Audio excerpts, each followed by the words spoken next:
Hey there, how you doing? Charlie Winters here with horse racing tips for York and Ascot for Friday the 25th of July. Well, I've had a look and I fancy 7 horses. I've gone for 6 at, you have to beg the pardon, there's an aeroplane keep flying over. I don't know what it's doing. Probably spraying. It just keeps circling over, so it's probably chucking a few what was it called? Aluminium something? Anyway, aluminium particles. It's probably going to rain tomorrow now. Anyway, 7 horses for Friday, 6 at York and 1 at Ascot. The funny thing is, the 2 huge prices I actually fancy the most. So let me get into it. So I might even have an each way double as well, an each way single on them 2 horses only. So the first selection is Daring Legend at 15 to 2 in the 5:30 at York. It's Michael Appleby, I believe. I just think it's got a strong chance. It's not for me. He's not been the best of form all season. He's had his like I was going to say fair share, but he kind of contradicts what I'm going to say. But it's like I think he's had an okay season, but hasn't like pulled up any trees. It is York, so he's got half a chance being like a northern-based trainer because they tend to do well at York, or they like a winner on the what you could say is the home track. I do think it's got a decent chance. I think if it races prominently, it could be hard to pass or hard to get to. The second horse is quite interesting. It's not one of the 2 big prices, but it's Valley of Flowers. It's currently 12 to 1. I'm not advising these prices, but these are for like um, indicative purpose only. Valley of Flowers was came second in this race, and I believe it was second favourite as well. Sorry, forget that. It came second in the race, and it was favourite that day. It's now trained by. It's still trained by Jacqueline Coward, but it's also Samantha Coward, and I'm guessing it's probably a daughter. Joanna Mason. Well, I think Joanna Mason is related to the Cowards. Don't know how. I don't know if somebody's brother married somebody's cousin, or I don't know. Who knows? But I find it very interesting that Joanna Mason's on board. She is normally on board. It ran a decent race over an inadequate trip last time, and I think 12 to 1 is absolutely bonkers. It might only sneak a place, but that's enough. The next selection is Lavender Gold at 9 to 1 in the 6:38 at York. This horse has never ran before, and this plane's going right overhead again. I've got absolutely no idea what it's actually doing.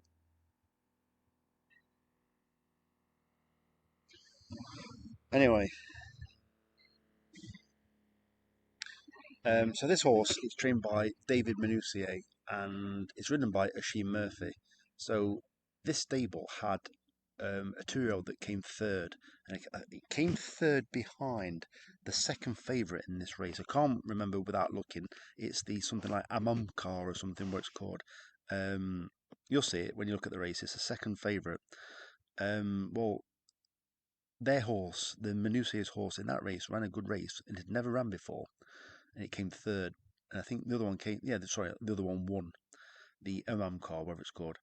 I just think that he's probably got a line through the form where he knows how good this horse, Lavender Gold, is, although it's never ran before, but probably what he's showing at home compared to, I think the horse was called something like Desert Green.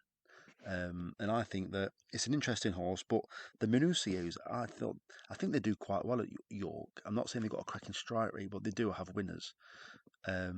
So it's a very shrewd operation, and I think it's interesting that Ashee Murphy's on board. The next selection is Vince Lamore. So what I should tell you is normally with the draw bias at York, so there's been some rain, not recently, but it's still good to soft. But what it is, it's drying hour by hour. I don't think that it's rained there since it's Thursday today. I think it rained heavily Tuesday, maybe Wednesday morning. I think it was mainly Tuesday. So it's been worse than good to soft. It probably been soft, if not worse than that. I think it was probably soft, good to soft. You might even find some good patches. What you tend to find is at York, they tend to go down the middle when it's drying up. I'm not saying it's dry, I'm saying it's drying up. They go down the middle and they normally edge to the far side, which is low numbers. So I haven't gone for um, horse drawn one or two. I think my horses are drawn something like 6 and 7 in both the straight. It's chuffing plain. It literally it's circling the ball. It's doing like a figure eight above my ass.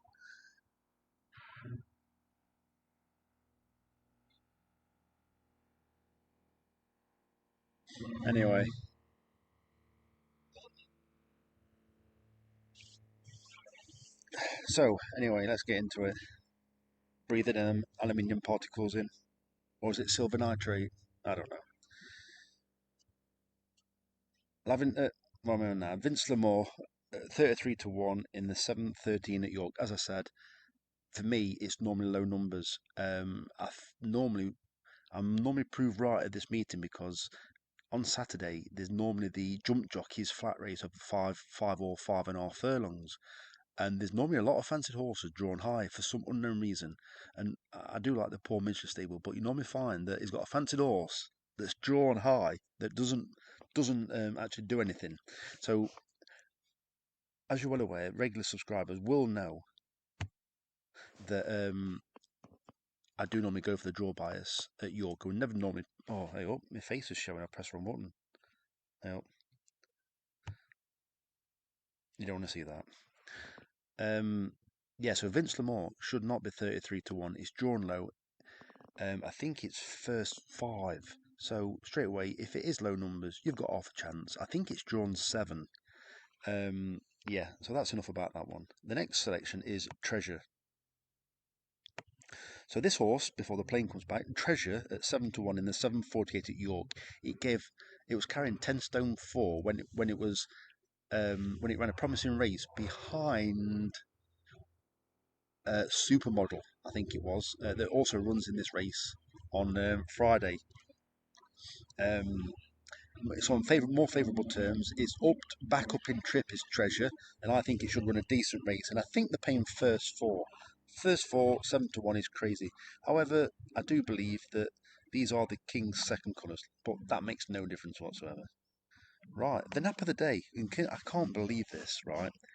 This horse is no superstar, and it's rated 65, and I think it's actually running quite well. It races prominently. It's got a low draw. If it's favoured low numbers, it isn't going to open up 40 to 1 on the day or before the race. Um, it's trained by Nigel Tinkler, who I do like at York. And you'll never guess what. What I do is I always open up last year's meeting. I thought I'd have a quick look. So this is what I'll do. Oh, I can't. just need to be out of shot. There you go.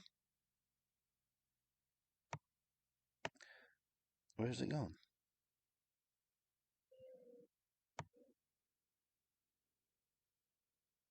There you go. Duran, 8:20 in this race last year. All right, good for him. Makes no difference. Nigel Twinkler. So he won this race last year. Let's just see if he had any others in the race.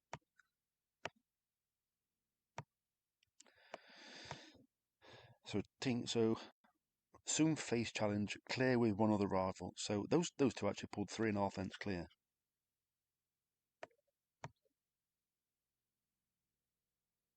Vince Lamore actually ran in that race last year. Oh, and also it got Tinkler got one that come last in the race. So he got first and last. So he's only got one in it this year. Hopefully it comes first. So that's Genie May at 40 to 1. And just for one at York, no, not York, at Ascot, I think it's quite interesting. It is Emerald's Pride. It's 7 to 2 in the 4:45 at Ascot. So this horse won last time, and I'm never keen on backing horses that won last time because they're normally up 3, 5, or £7 or something like that, depending on how they won. This horse did win okay. What I do find interesting is the fact that Jason Hart is riding at Ascot, and he also rode this horse last time. In my opinion, he'd have given them some feedback. They might have said, Right, Jason, where are you on Friday?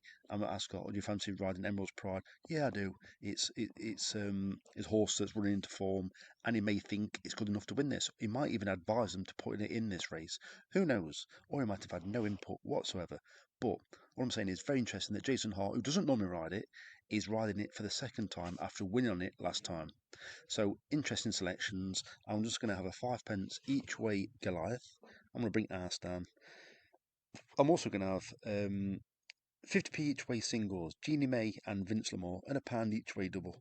So let's bring the house down if we're going to do it. It's very unlikely I'm going to have a 33 to 1 and a 40 to 1 winner, but those two in £1 each way double come placed when it's 5 and 6.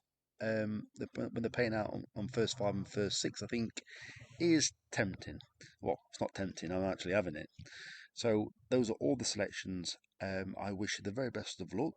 There will be. I'm looking forward to Saturday as well because it's York again, and hopefully we can maximise the draw. I may be completely wrong with the draw, but we never normally too far out at York. York was the last time I had a decent day. I think it was a couple of weeks back, but I think I did get 6 out of 8 placed. I think it were. Anyway, I wish you the very best of luck. Charlie Winters over and out. Cheers, mate.